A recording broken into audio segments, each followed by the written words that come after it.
ഒരു കപ്പ ചുട്ട് തിന്നണമെന്ന് വിചാരിച്ചിട്ട്. ഇപ്പഴാ ഒന്ന് ഒത്തു കിട്ടിയത്. ഉണക്കമീനും ചുട്ട് ഇവനെ അങ്ങ് തട്ടണ. ഹായ്, ഇന്നാ നിന്റെ പങ്ക്. ബോബൻ ഒരു മര്യാദയില്ല. ഞാനായിരുന്നു കപ്പ പങ്കുവച്ചിരുന്നെങ്കിൽ ചെറിയ കഷ്ണം ഞാൻ എടുത്തിട്ട് വലുത് നിനക്ക് തന്നേനെ. അതിനെന്താ, നിനക്ക് നിന്റെ ആഗ്രഹം പോലെ ചെറിയ കഷ്ണം തന്നെ കിട്ടിയല്ലോ. രാവിലെ പല്ല് പോലും തേക്കാതെയാ വെട്ടി വിഴുങ്ങാൻ തുടങ്ങുന്നേ. പോയി പല്ല് തേച്ചു വാടാ. ലക്ഷത്തിലേറെ വിലയുള്ള ആന പോലും പല്ല് തേക്കുന്നില്ല. പിന്നെ ഇനി പല്ല് തേച്ചില്ലെന്ന് വെച്ച് പടക്കി വരണ്ട.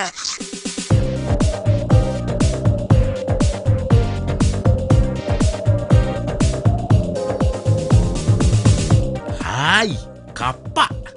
നല്ല കപ്പ ചുട്ട് തിന്ന കാലം മറന്നു. കണ്ടിട്ട് കൊതി വരുന്നുണ്ട്. ഉണക്കമീനും ഉണ്ടല്ലോ.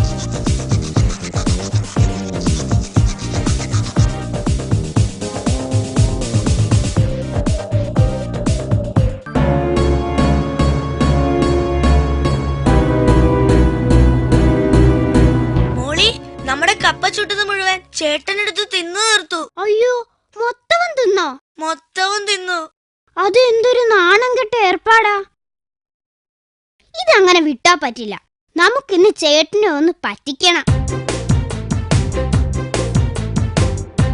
അയ്യോ, ഇവിടെ ഇരുന്ന കപ്പ ചുട്ടത് എന്തിയെ? ഈ ഇല വെച്ചിരുന്നതാണോ? ആ, അത് ഞാനെടുത്ത് തിന്നടാ. എന്നതാ കാര്യം? ചതിച്ചല്ലോ ഭർത്താവേ. ചതിച്ചല്ലോ ചേട്ടാ. ഞങ്ങളുടെ ചേട്ടന് എന്നെ പറ്റിപ്പോയല്ലോ എന്റെ ഈശോയെ. ഞങ്ങൾ ഇനി എന്നാ ചെയ്യും? അയ്യോ, ഏത് നേരത്തെ ചേട്ടാ ആ കപ്പ എടുത്ത് തിന്നാൻ തോന്നിയത്? അയ്യോ ദൈവമേ, നീ ഇത്ര കരുണയില്ലാത്തവനായി പോയല്ലോ. എന്നാ കാര്യം? എന്നാ പറ്റി? നിങ്ങളൊന്ന് തെളിച്ചു പറ. ചേട്ടനോട് ഞങ്ങൾ എങ്ങനെ അത് പറയും? അയ്യോ, അത് എലിവിഷം പുരട്ടി വച്ചിരുന്ന കപ്പയായിരുന്നു ചേട്ടാ. അയ്യോ അയ്യോ, എന്റെ കണ്ണും തലയും കറങ്ങുന്നടാ. എന്റെ തൊണ്ട വരളുന്നു. ഞാനിപ്പൊ ചാകുവടാ.